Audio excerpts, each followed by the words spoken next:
Compassion is a form of connectedness that goes beyond thought and reason. It is spontaneous.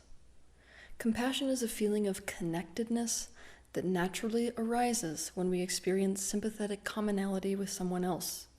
In other words, it naturally arises as a result of a felt or shared experience of pain. There is a harmony inherent in shared feelings as well as shared understanding. When we feel compassion, we feel sorrow and understanding and concern for the suffering of someone or something else. And having that shared commonality of pain, and therefore sorrow and concern for them, then compels us to alter our actions towards that thing. We show mercy and love towards it instead of cruelty and separation from it. Think back to a time when you were watching a movie and some painful event happened to a character. Now, in that moment, you instantly related to that character. That means in that moment, not only did you feel that sensation of shared pain and therefore connection with that character, you also understood them completely. This is what I mean by compassion. Compassion immediately arises when we see someone experience pain that we ourselves relate to. And by virtue of relating to that pain, we understand what that person needs. When we don't relate to something, we feel different and separate from them. This is why our meat industry in the world is doing so well today. Because we grow up with our golden retriever, for example, our family dog, we relate to the dog. When the dog experiences pain, we feel compassion. This is why the idea of eating our family dog would appall us.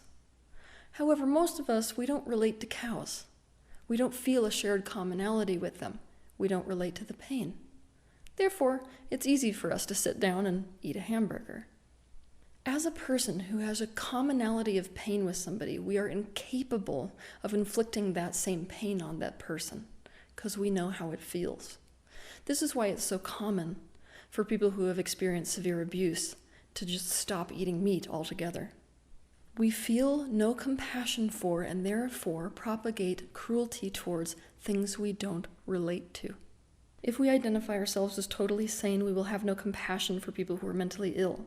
We will treat them as if they're a danger to society and get angry that they can't just snap out of it and ostracize them, and having no sense of their needs because we don't relate to them, we'll do all kinds of things towards them that increase their suffering instead of decrease it.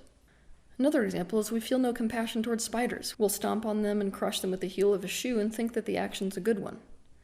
Many wealthy people have no compassion for people who are poor because they don't relate to them. So they imagine them to be lazy and keep changing laws to increase the cost of living without increasing salaries, thus making it harder to thrive financially.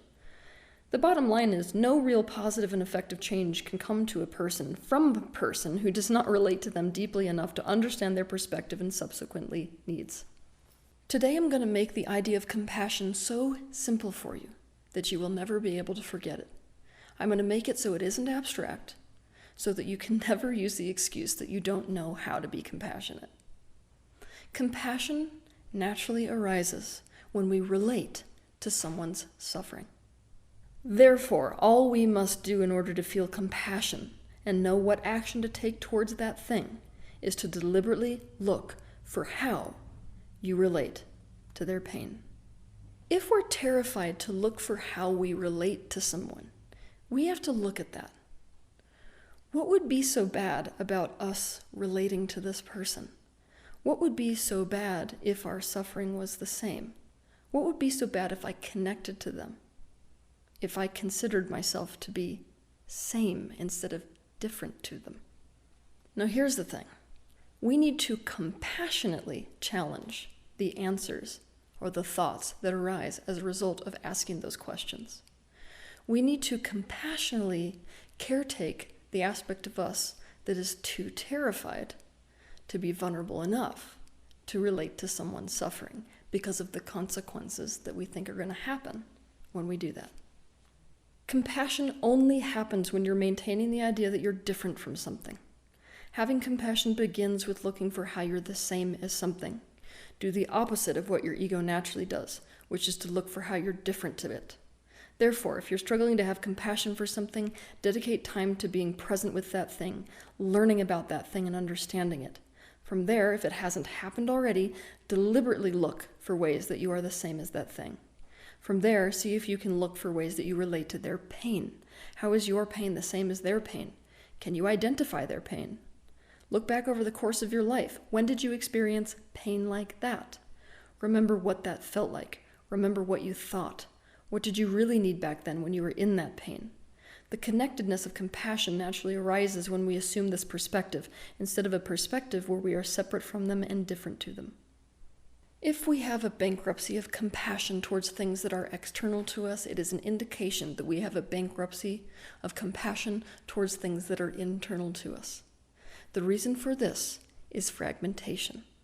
When we experience trauma, that is, situations that cause distress which can't be resolved in our early life, we have to dissociate from it.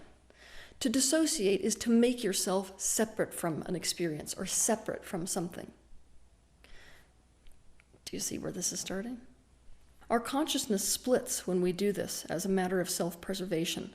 We push an aspect of ourselves that is experiencing the pain away from ourselves, and we reject it and deny it and disown it and identify with the aspect that does not feel that vulnerability.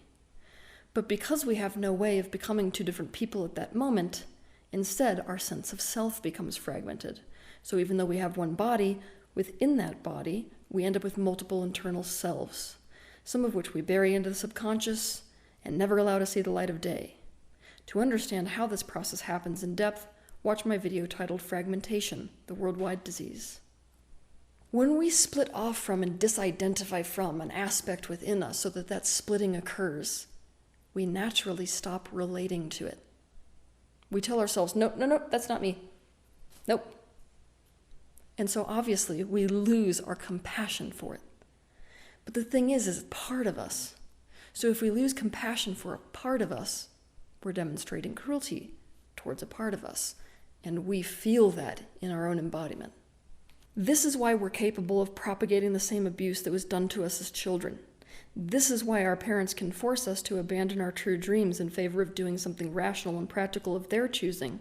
And then we can force our children to do the same, no longer relating to the kind of torment that caused in us, and therefore not relating to the kind of torment that causes in our children.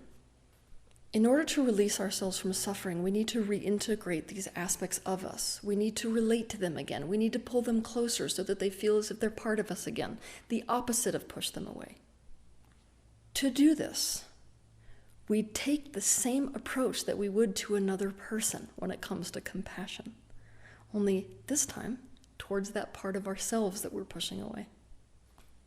To give you an easy example, the inner child, which we talk about all the time in the self-help field, in the psychology field, in the spiritual field, this is an aspect of you that's a fragmentation.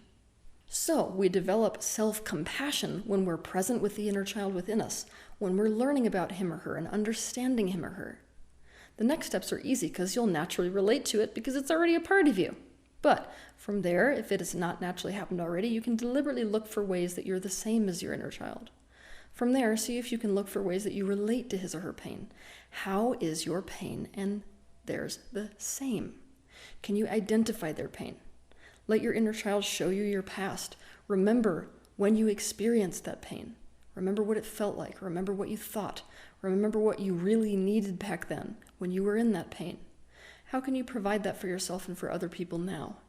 The connectedness of compassion with this part of ourselves naturally arises when we assume this perspective, instead of a perspective where we are separate from our inner child and different from them, and worse, when we assume the perspective that we are adults, and so a child within us does not even exist. When we do this, the light of compassion will cause an integration of these fragmented aspects of us. We will feel more whole. Our shame will evaporate in the light of our compassion like sunlight melting ice. We will take actions towards ourselves that are in alignment with compassion. I will give you an example of how this process of internal separation works relative to the loss of compassion. Imagine that you have a politician who, for the most part, is cruel and also dictatorial. Imagine that way back in his childhood, he had a father who shamed him and rejected him anytime he wasn't the very best. Maybe this father called him a loser and called anyone else a loser who didn't meet his standards. Having no way to resolve the pain of that experience, and in order to keep the love of that father, he had to cut off from that aspect of him that felt like a failure, and from the pain of his own feelings that he might not be good enough. He had to identify with the side of him that's a winner. He had to cover up the side of him that never felt like it was good enough with achievements, so that he could never even see this side of himself. He had to push away any feeling or thought or action or person that his father associated with being a loser. He had to consider himself different to them. Now, because he has pushed them so far away, the aspect he is identified with cannot relate to them. Now he is the one calling them all losers. He is the one taking actions that increase their suffering and thinking that they deserve it. And until he re-owns the side of himself that feels like it's not good enough, so as to feel compassion for it, the side that suffered the pain of the rejection and shaming of his father, he will not relate to the people who he has sorted into the category of different from me because they are losers. He will continue to propagate separation of and cruelty towards these people and not be able to meet their needs. This world functions like an impartial mirror. That means that the fragmentation you see inside the world, the war, the prejudice, the slaughterhouses, it is a complete reflection of the fragmentation that is happening within us. When compassion is the condition of our internal world, it will be the condition of our external world. It is often much easier to feel a sense of shared commonality with people's pain instead of their joy.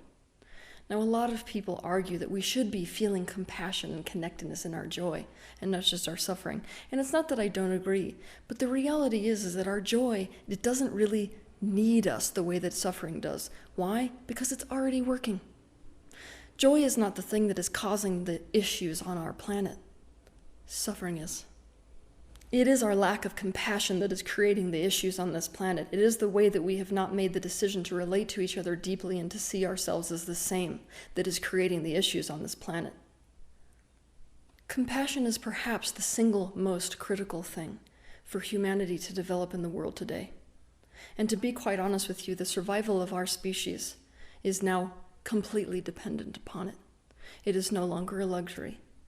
We are no longer at a point where we can wait for compassion to spontaneously arise one day. We are at a point in our evolution where we now have to help it to arise. Have a good week.